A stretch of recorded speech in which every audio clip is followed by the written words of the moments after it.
Welcome back, everyone. Ready for another deep dive?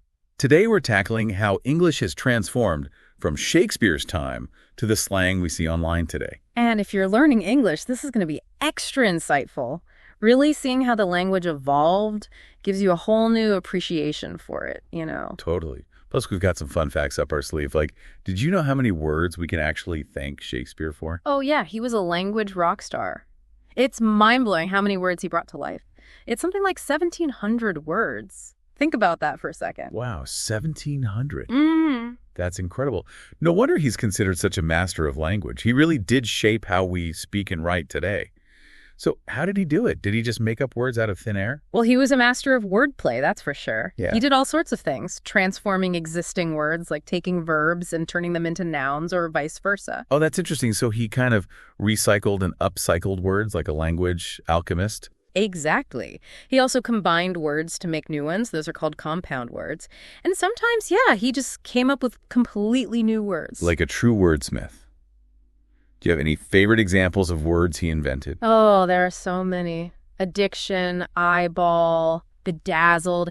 Can you imagine English without those words? I can't. And let's not forget those fantastic phrases he gave us, like break the ice to make things less awkward, or a heart of gold to describe someone kind. And who doesn't love a good wild goose chase? And we can't forget in a pickle. It's amazing how these phrases have become so ingrained in our everyday language, even though they're centuries old. They're like little time capsules from Shakespeare's era. It's true. And speaking of Shakespeare's era, it was a really interesting time for the English language. It's called early modern English, and it was a period of massive growth and change, like a linguistic renaissance. Like the Renaissance for art and culture, but for language. What was happening back then that led to all these changes? Well, there was a lot going on. England was exploring the world, new ideas were flowing, and printing was becoming more common, so people were reading more. All of this had a huge impact on how people used and thought about language. I see. So English was kind of keeping up with all the exciting changes happening in the world. It was like a sponge soaking up new words and ideas. Mm-hmm. And one of the biggest changes during this time was something called the Great Vowel Shift. Right. That's right. It might sound a bit technical, but it basically means that the way people pronounced vowels, those A, E, I, O, U sounds, changed over time. So that's why some English words don't sound the way they're spelled. Exactly. It can be a bit confusing, but it's part of what makes English so unique. It's a puzzle, but a fun one. Yeah. So we've talked about Shakespeare and early modern English, but of course the language didn't stop changing there. What happened next in this grand adventure of English? Well, after Shakespeare came the age of reason and science, the Enlightenment, and then came the Industrial Revolution with all its new inventions and technologies. So like engine and factory. I bet those words weren't around in Shakespeare's time. You got it. Think about it. People needed new words to talk about all the amazing discoveries and inventions. It was a boom time for new vocabulary. It makes sense. Language has to keep up with the times, right? Absolutely. And a really big deal in this era was Samuel Johnson's dictionary, published in 1755. It was a massive effort to standardize English spelling and define thousands of words. Wow, that must have taken forever to put together. Imagine trying to write a dictionary for all of English today. Talk about a daunting task. It was monumental. But English didn't stop there. What happened next was a period of colonial expansion. The British Empire was growing, and English began to travel the world. So English went global. What kind of impact did that have? A huge impact. As English spread, it started picking up words from all the different languages it encountered, like bungalow and jungle from Hindi in India. Wow. And hurricane from Caribbean languages, if I'm not mistaken. Mm-hmm. And kangaroo, that's from Australia, right? Spot on. It was like English was collecting souvenirs from all over the world. And during this time, American English also started to develop its own unique identity with its own slang and pronunciation. Right, because America was this melting pot of cultures, so it makes sense that their English would reflect that diversity. Exactly. All these different varieties of English began to emerge, each with its own story and flavor, and then boom. The 20th century arrived, a century of rapid change, wars, incredible new technologies, and globalization. I bet that had a massive impact on the language. What were some of the big changes during that time? So many. Hollywood films, radio, and television became hugely popular, and they spread American English all over the world. Plus, think about all the new inventions. Cars, airplanes, computers, the internet. Right. We needed new words for all those things. The 20th century was a word-making machine. And the Oxford English Dictionary became the ultimate record keeper of all this new vocabulary. It's like a time capsule of language evolution. It really is. And it shows just how much the English language changed and adapted during the 20th century. But the story doesn't end there. We're now in the digital age, and that brings us to the rise of Internet English. It's a whole new world of slang and abbreviations and constantly evolving trends. It's fascinating, really. Oh, I love this part. Internet slang is so creative, so playful. Yeah. Like a secret code, but it's always changing. It is, and one of the things that makes it so unique is its love of abbreviations and acronyms. You see this all the time online, in chats and text messages, Oh, absolutely. Like LOL for laughing out loud, or BRB, be right back. Saves so much time. Right. And it's not just about saving time, it's about creating a shared language, a sense of community online. Oh, yeah. Like when you see someone use FOMO, fear of missing out, it's like you instantly get what they're feeling. Exactly. It reflects our modern anxieties in a way. I bet Shakespeare would have had a field day with FOMO. He probably would have. Oh, and another thing that's so cool about internet slang is its use of portmanteau words. You know, those words created by combining two words into one. Yeah, like hangry. When you're so hungry, you get angry. It's a perfect word for that feeling. Hangry, it's so relatable. And bromance, a blend of brother and romance to describe a close friendship between guys. Right. It's amazing how much meaning you can pack into a single word, isn't it? It is. And internet slang also loves to repurpose existing words, giving them totally new meanings, like lit. It used to mean something was literally on fire. Right, but now it means something's exciting or excellent, like that concert was lit. Exactly. And tea, it's not just a drink anymore. Now it's all about gossip, sharing secrets, spilling the tea. It is, and one of the most fascinating things about internet slang is how quickly it spreads. The internet, especially social media, is like a superhighway for new words and phrases. They go viral in an instant. It's true. Like that phrase, YOLO, you only live once. It went from being pretty much unknown to a global phenomenon in no time, thanks to social media. YOLO is a great example of how internet slang reflects cultural trends. You know, it captured that feeling of like carpe diem, seize the day. Right. And we can't forget about emojis.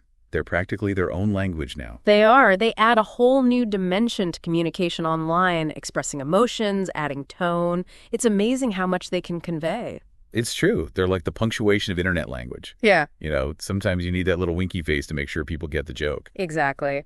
And while some people worry that internet slang is simplifying English, I see it as a natural evolution of the language. Yeah, I agree. Language has always adapted to the needs of its users. Right. And the internet is just the latest influence. Right. And it shows how creative English speakers are, always finding new ways to express themselves. It's a reminder that language is alive, it's dynamic. I love that. Language as a living, breathing thing. It's constantly changing and adapting, never staying still. Exactly. And who knows what amazing new words and phrases we'll come up with next. Language is full of surprises.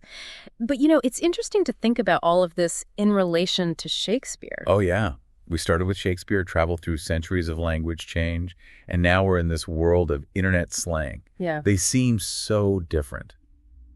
But are they really? Well, if you think about it, Shakespeare was incredibly innovative with language. He wasn't afraid to experiment, to create new words, to bend the rules of grammar to make his point. He was a rule breaker. In a way, yes. And in a way, so are internet users today. They're inventing, they're blending words, they're creating their own unique ways of communicating. So even though they're separated by centuries, they're both part of this grand tradition of shaping and reshaping the English language. Exactly. They're both playing with language, exploring its possibilities, pushing its boundaries. That's what makes language so fascinating. It's constantly changing, always evolving.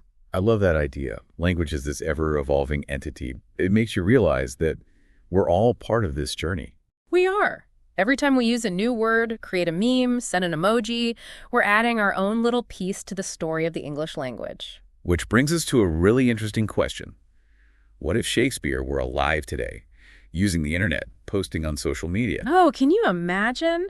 The sonnets he could write in 280 characters, or the witty comebacks in a Twitter feud. I know, right? It's mind-blowing to think about. He'd probably be trending all the time with his clever hashtags. He'd be the ultimate influencer. It's a good reminder that language is always evolving, always adapting to new technologies and cultural trends. And who knows what's next for English? The possibilities are endless. It's going to be a wild ride, that's for sure. But it's been amazing exploring the history of English with you. We've covered so much ground, but there's always more to discover. That's right. And for those of you learning English out there, remember, understanding how the language has changed over time can really help you appreciate its richness and its quirks. Yeah, don't be afraid to explore, to try out new words and phrases, and most importantly, have fun with it. Absolutely. Learning a language is a journey, not a destination. So true. There's always something new to learn, to discover, and even to create. Exactly. Maybe you'll be the one to invent the next big slang word. Now, wouldn't that be something? Well, that wraps up our deep dive into English, from Shakespeare to slang. It's been an incredible adventure. But before we go, we have one final thought-provoking question for you all to ponder. So, if Shakespeare were alive today, what slang do you think he'd invent for the internet? Ooh, that's a tough one, but a fun one to think about. I bet he'd come up with some really clever wordplay, using those puns and metaphors he was so famous for. Oh, totally. Like, imagine a Shakespearean version of LOL or BRB. Right. It'd be hilarious. Right, or maybe he'd invent a whole new set of internet-themed insults, like those he wrote for his plays. Oh, that's a great idea. Thou spam-posting varlet. Exactly. It really makes you think about how language is always evolving, how each generation puts its own spin on it. It does. And, it's encouraging for those learning English, too. It's like even native speakers are constantly learning new words and adapting to new ways of speaking. That's so true. It's a lifelong process. And knowing a bit about the history of English can actually make learning it a little easier. Remember, we talked about the great vowel shift. Well, that's why English spelling and pronunciation can be so tricky sometimes. Yeah, it's like, thanks a lot, great vowel shift. Yeah. But at least now we know why things are the way they are. Exactly. It's like having a little behind-the-scenes knowledge. And learning about how words have changed over time can actually make them more memorable. Like, knowing that Shakespeare coined bedazzled, that might help you remember what it means. Like learning a word's origin story, right? Yeah. Makes it more interesting. Definitely. And speaking of stories, the history of English is full of them. Learning about those stories, the events, the people, the cultural influences, it can make learning English so much more engaging. It's like you're not just learning a language, you're exploring a whole new world. Precisely. And that's what we hope you've experienced today, a little journey through the amazing world of English, from those Shakespearean beginnings all the way to its digital present. We've seen how language is shaped by history, technology, and even by just regular people being creative. It's pretty cool. It is. And the main takeaway is that language is alive. It's constantly changing, adapting to the world around us. So keep exploring, keep learning, and keep playing with language. Who knows? Maybe you'll be the next Shakespeare of the internet age. Maybe you will. That's a great thought to end on. It is. Thanks for joining us on this deep dive into the English language. We hope you enjoyed it.